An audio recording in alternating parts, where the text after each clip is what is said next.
Hey everyone, it's Movie Lover 120 here, and today's video is going to be actually for much like I did Saturday with my top 6 worst horror movies to watch on Halloween.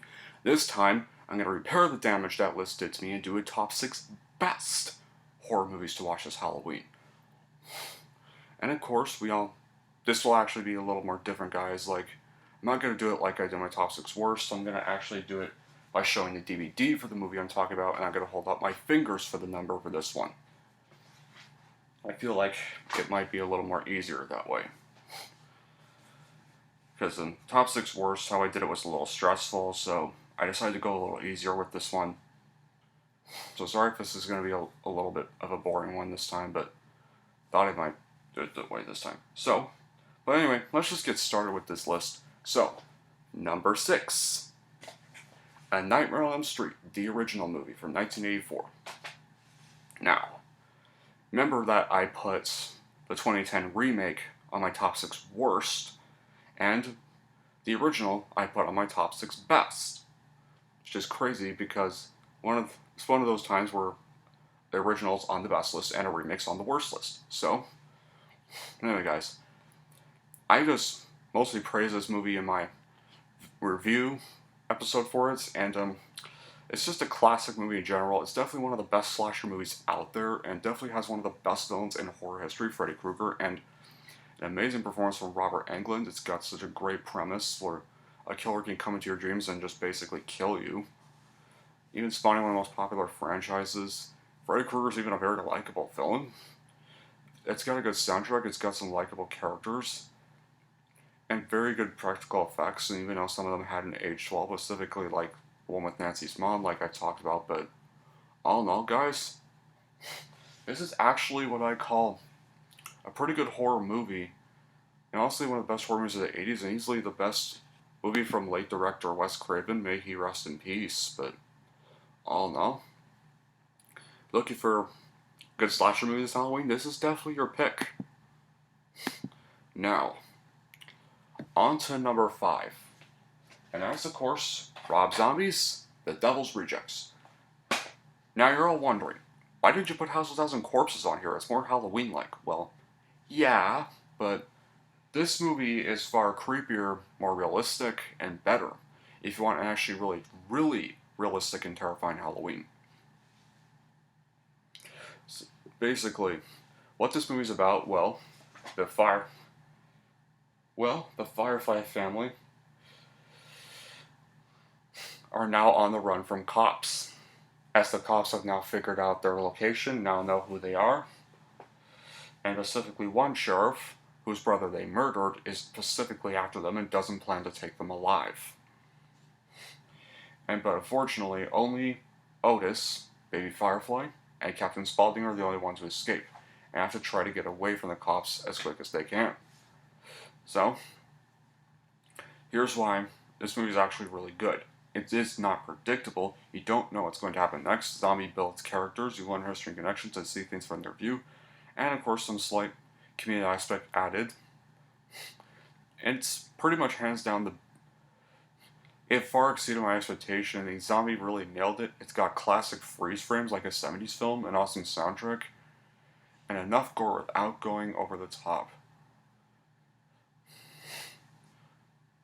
Yeah, so I actually would watch both Thousand Corpses and Rejects because, well, this is better than Corpses. Corpses is still pretty good for what it is. I mean, but yeah. Now, on to number 4. And that is, of course, Sam Raimi's The Evil Dead. Now, I like Evil Dead 2 better, but if you're looking for, a horror, scary version of Evil Dead, this one's probably your best pick. Either this or the 2013 remake if you want a horrifying Evil Dead movie. With little comedy in it. Well, technically there's comedy in it now because it's really old, but it's technically the one that actually did try to go horror-themed.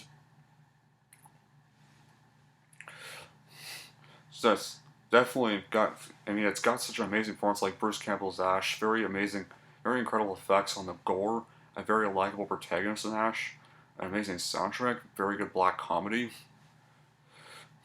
very good camera technique from Sam Raimi, even who would use it in the Spider movies. In fact, Sam Raimi is actually one of my favorite directors of all time, next to directors like George Lucas and Steven Spielberg, etc. And stuff and all. And now, you're wondering how I think about the remake. I think it's good. What it is, I mean, it's definitely not better than the original per se, but it's still a pretty good remake for what it is. It's definitely one of those rare remakes that actually doesn't suck.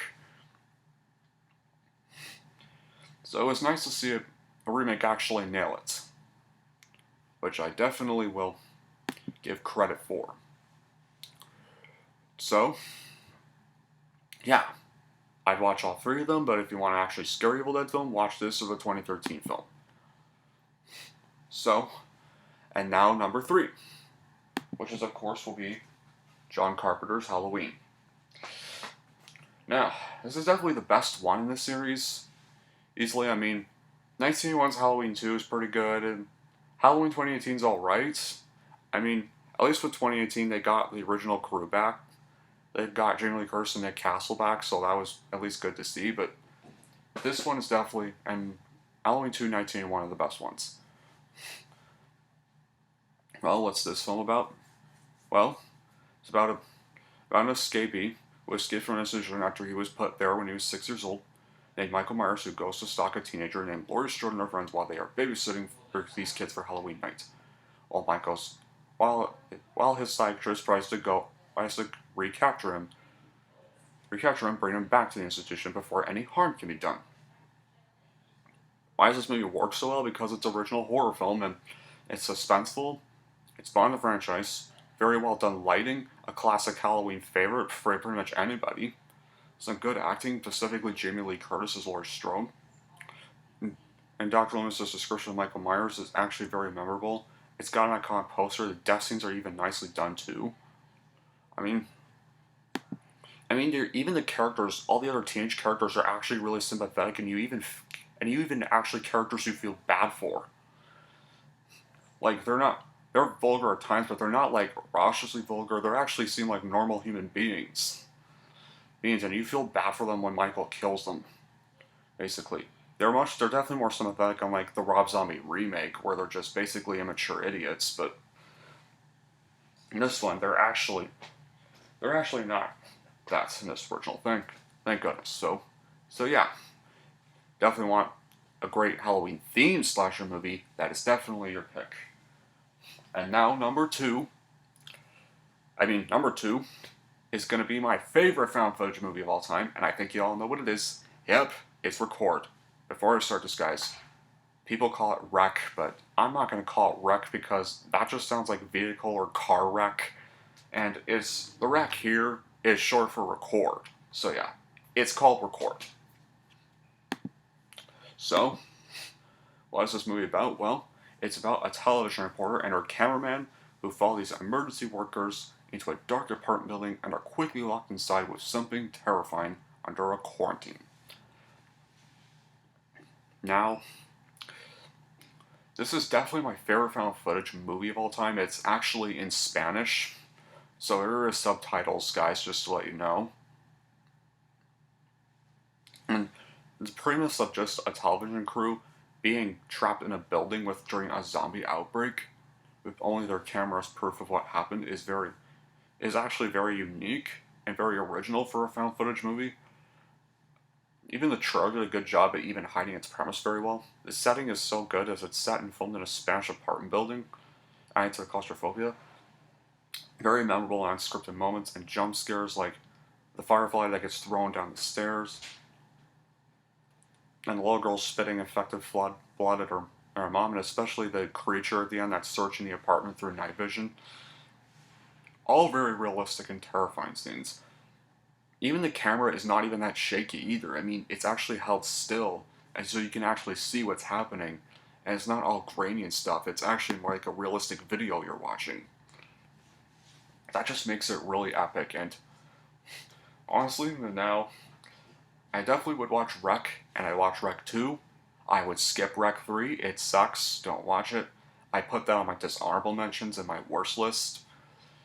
If you want to check out the worst list, And maybe watch Rec 4, but it's not great. It's also not a good movie, but it's better than Rec 3. I'll give it that. And The American Roommate Quarantine's okay, and I haven't seen Quarantine 2, so I can't say anything really about it. But yeah, looking for an epic found footage movie? Watch Record, or maybe watch, and heck, maybe even watch Blair Witch Project or Paranormal Activity. They're like pretty good films too. And now, let's get on to my number one best horror movie to watch this Halloween, and I think you already know what it's going to be. Yep, it's Stanley Kubrick's The Shining. I think that was a pretty obvious one. Well, I reviewed it yesterday, so yeah, we all know what it's about. I reviewed it yesterday. I explained the plot in my review yesterday, but we all know it's got some good to passable casting choices, some cinematography for the early 80s. It's not like this boo gotcha with the jump scares. In fact, there's hardly any jump scares in it. I mean, it just relies on tension and dread, and that's what most horror movies should rely on.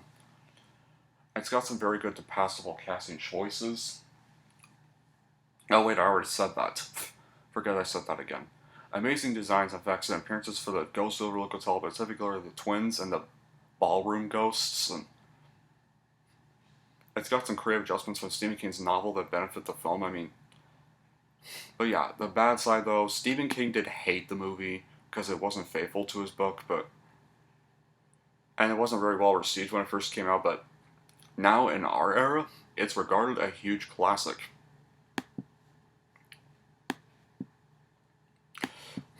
So yeah, if you want the greatest horror movie this year, watch The Shining. Now, before I end this video, guys, I'm going to do some honorable mentions. So, that being said, what are the honorable mentions? Well, honorable mention number 1, Texas Chainsaw Massacre, the 1974 original.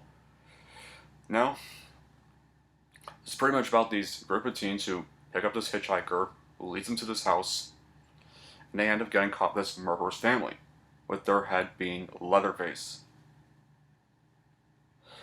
Now, what's so great about this movie is that it's responsible for helping to lay the groundwork of the slasher genre even before, John Carpenter's Halloween.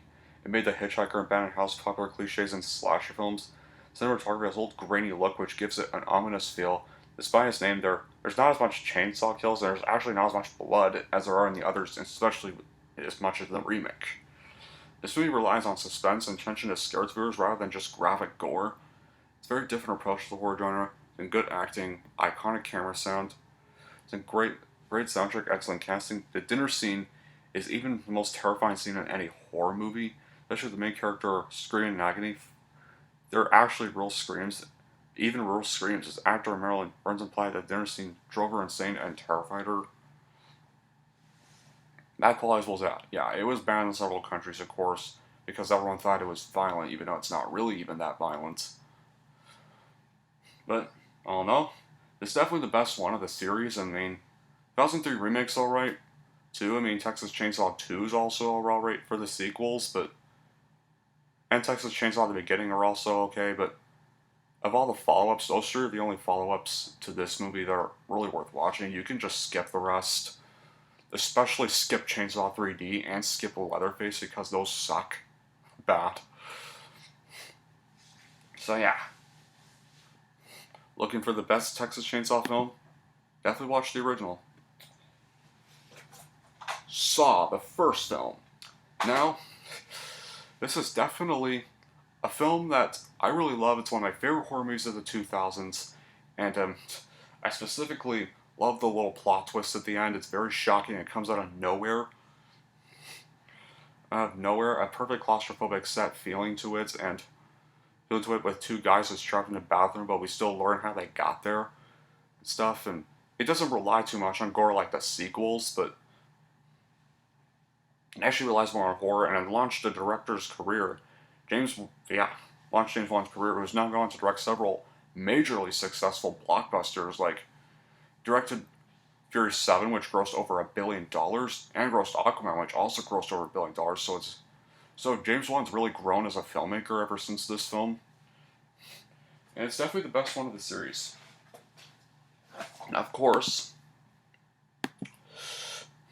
The Ring, the 2002 remake.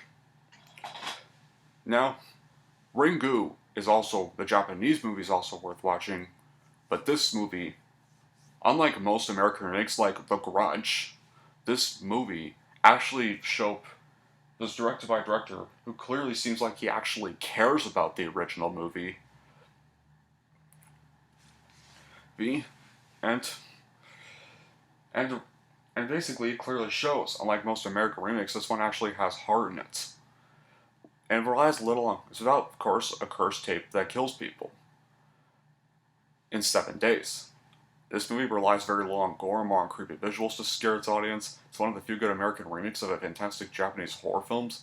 Director Gore Verbinski was able to bring a haunting sense of atmosphere. Some fantastic acting from Naomi Watts, who plays the main protagonist, Rachel Keller. Amazing cinematography, excellent soundtrack. Sarah Morgan is a very dark yet sympathetic spirit. The bad qualities are that, yeah, the ending of the movie doesn't make much sense. The scene where the horse dies is kind of a little gruesome. Apparently left several cinema-goers ill. And some audiences just seem to really like bashing it a lot. So, yeah, it's definitely the only good film of the American series, and the first Japanese film is the only good of the Japanese film series, so if you want two good films in that series, watch the original Japanese film and then watch this film.